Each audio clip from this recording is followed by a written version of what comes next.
एक राजा और अछूत कन्या की कहानी। गौतम बुद्ध का ज्ञान।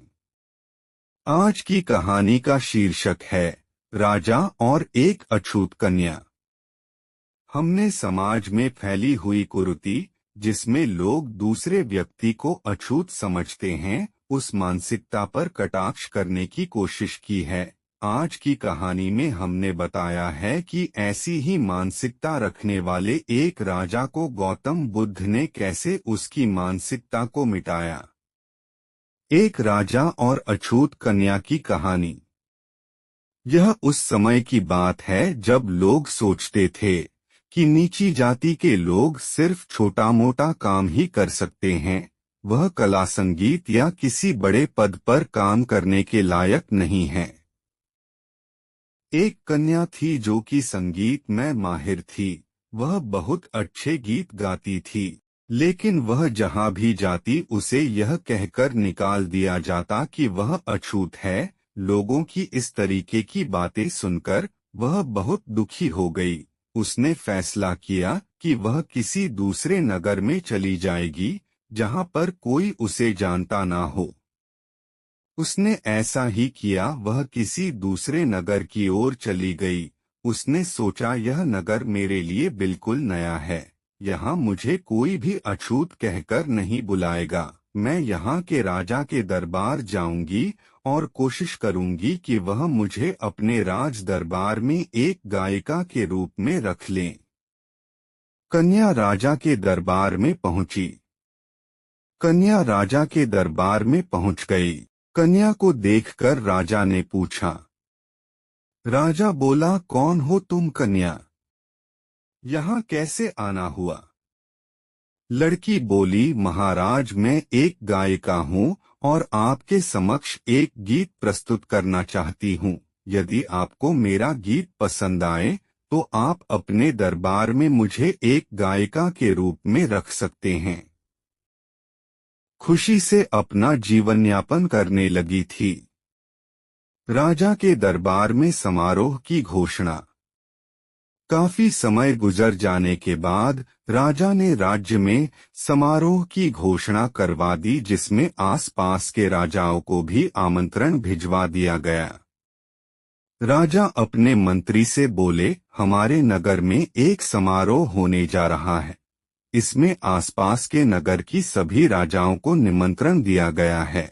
समारोह भव्य तरीके से लगना चाहिए। इस समारोह के बाद हम सभी को बुद्ध के दर्शन को भी जाना है।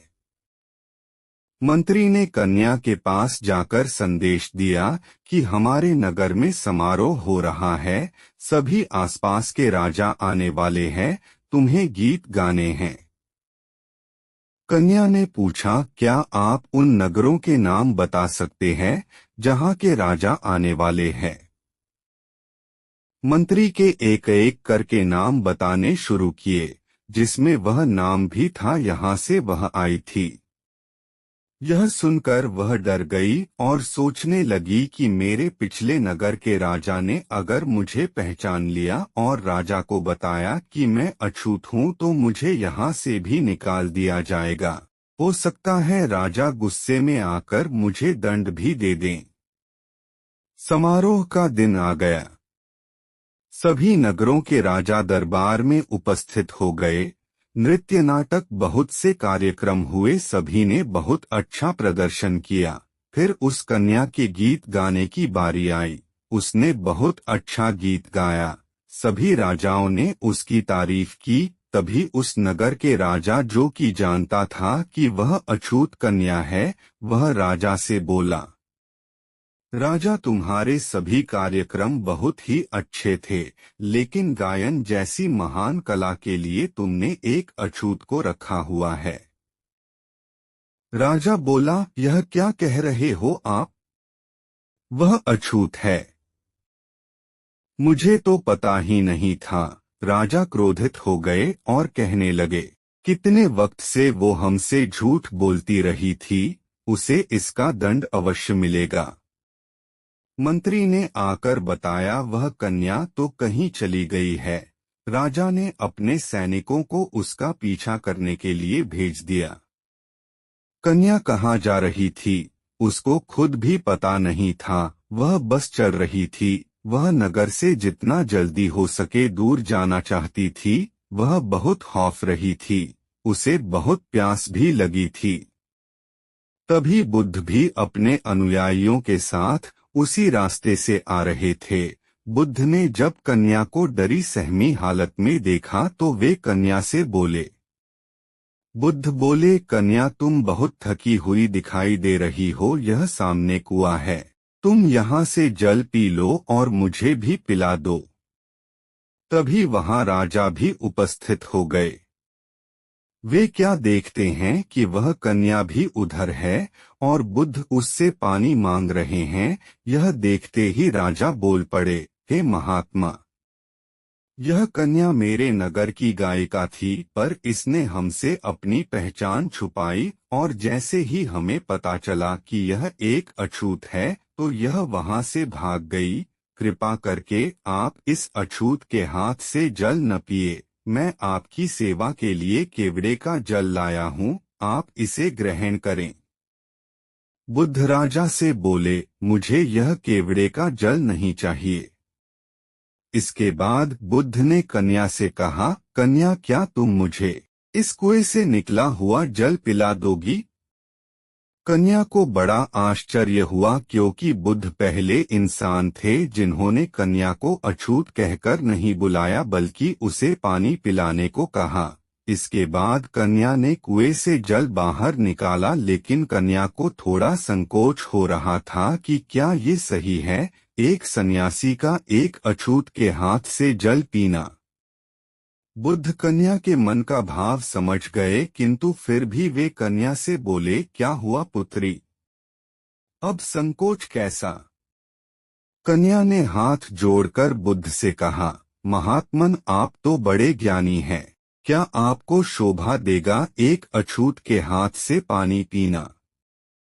बुद्ध थोड़ा मुस्कुराए और कन्या से बोले, संसार में कोई भी अछूत नहीं है, और अगर कोई अछूत है तो वो इंसान की वह मानसिकता है जो उसके अंदर भेदभाव को जन्म देती है।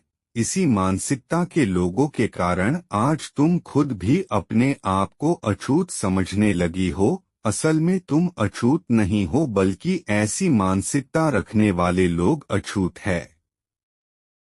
बुद्ध का यह व्यवहार देखकर राजा थोड़े लज्जित हो गए। राजा के मन का मैल बुद्ध के ज्ञान से धुल गया। राजा हाथ जोड़कर बुद्ध के पैरों में गिर पड़ा और बुद्ध से बोला।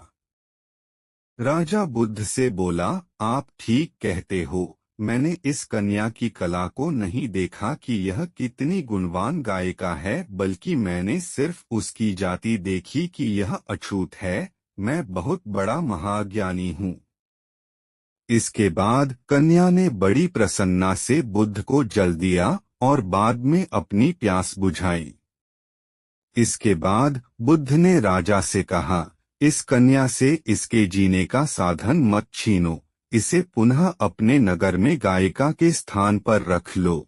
यदि तुमने इसे रख लिया तो धीरे धीरे तुम्हारे नगर और आसपास वाले नगरों की मानसिकता बदलने लगेगी। इसलिए राजा, इस अछूत जैसी कुरीति को जीवन से दूर करने के लिए तुम पहला कदम लो।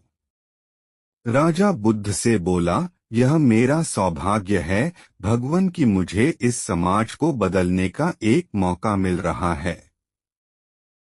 ऐसा कहकर राजा ने उस कन्या को पुनः अपने नगर में गायिका के रूप में स्थान दे दिया। राजा और कन्या दोनों ने बुद्ध को आभार व्यक्त किया। आज के समाज में भी लोग दूसरों के साथ छुआछूत का व्यवहार करते हैं। हो सकता है वह प्रत्यक्ष ना दिखे, लेकिन मानसिक रूप से जो भी हमको खुद से थोड़ा सा विभिन्न नजर आता है, हम उससे दूरी बनाना शुरू कर देते हैं। राजा की तरह यदि हम भी पहल करें तो हम भी समाज में बदलाव ला सकते हैं। उम्मीद करते हैं आपको हमारी गौतम बुद्ध की ज्ञान की कहानी पसंद आई होगी। यदि कहानी पसंद आए तो एक लाइक, शेयर और चैनल सब्सक्राइब करें ताकि आगे आने वाले वीडियो आप तक सबसे पहले पहुंच जाए। धन्यवाद।